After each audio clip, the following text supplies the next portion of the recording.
గారి అధికారంలోకి వచ్చాక ఆయన రావడం, ఆయన మీద పెట్టిన కేసును పక్కన పెట్టడం ఇదంతా జరిగింది. అంటే అవును. ఇదంతా ఆ రోజున వీళ్ళు ఎట్లయితే వేధించారు అంటే బాబు గారి పిఏ దాకా వెళ్ళిపోయారు. ఉమ్, కాబట్టి ఇప్పుడు మరి ప్రతీకారం అంటే అదే కదా. జగన్ కి సంబంధించినటువంటి పిఏపిఎస్లు వీళ్ళందరూ కూడా ఇప్పుడు ధనుంజయ రెడ్డిను లేకపోతే అవును. కృష్ణమోహన్ రెడ్డి వీళ్ళని ఉమ్, అంటే ఉమ్, ఆ నువ్వు గనక మమ్మల్ని అట్లా చేసావు కాబట్టి నీకు కూడా అక్కడ దాకా వస్తున్నాం మేము అన్నటువంటి ఉమ్, సంకేతం. ఇప్పుడు స్కిల్ ఉమ్, డెవలప్మెంట్ అవును. కుంభకోణం జరగలేదని వాళ్ళు చెప్తారు, లిక్కర్ కుంభకోణం జరగలేదని వీళ్ళు చెప్తారు. అవును. జరగకపోతే రెండు జరగకపోయి ఉండాలి, జరిగితే రెండు జరిగి ఉండాలి.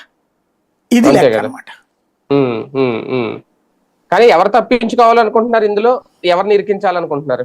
ఎవరు తప్పించుకోవాలనుకోరు, అందరూ తప్పుకోవాలని అనుకుంటారు. ఎవరిని ఇరికించకూడదని వీళ్ళు అనుకోరు, అందరిని ఇరికించాలని అనుకుంటారు. జగన్ ఉమ్, భారతి లాగా తీసుకెళ్లాలన్న ప్రయత్నం జరుగుతోంది అందులో. కాకపోతే అబ్బా. భారతి జోలికి ఉమ్, వెళ్ళకపోవచ్చు. ఆ, ఉమ్, ఈ మొన్న ఈఎంఐ విషయంలో కూడా వీళ్ళు కావాలని వదిలేబట్టిన విడుదల రజని సేవ్ అయింది.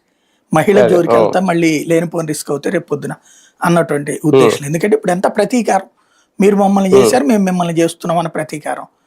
గతంలో ఉమ్, జగన్ని చేశారు అన్నటువంటి ఉద్దేశంతో తర్వాత చంద్రబాబుని వీళ్ళు చేశారు.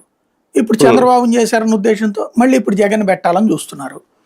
ఉమ్, ఇంతవరకు ఓకే గాని బాబు గారి మహిళలను ఒప్పుకోలేదు అనుకుంటా, అందుకని విడుదల రజని మరిదిని అరెస్ట్ చేశారు. కానీ విడుదల రజని అవును. అరెస్ట్ చేయకుండా బెయిల్కి ఓ రకంగా పరోక్షంగా సహకరించారు.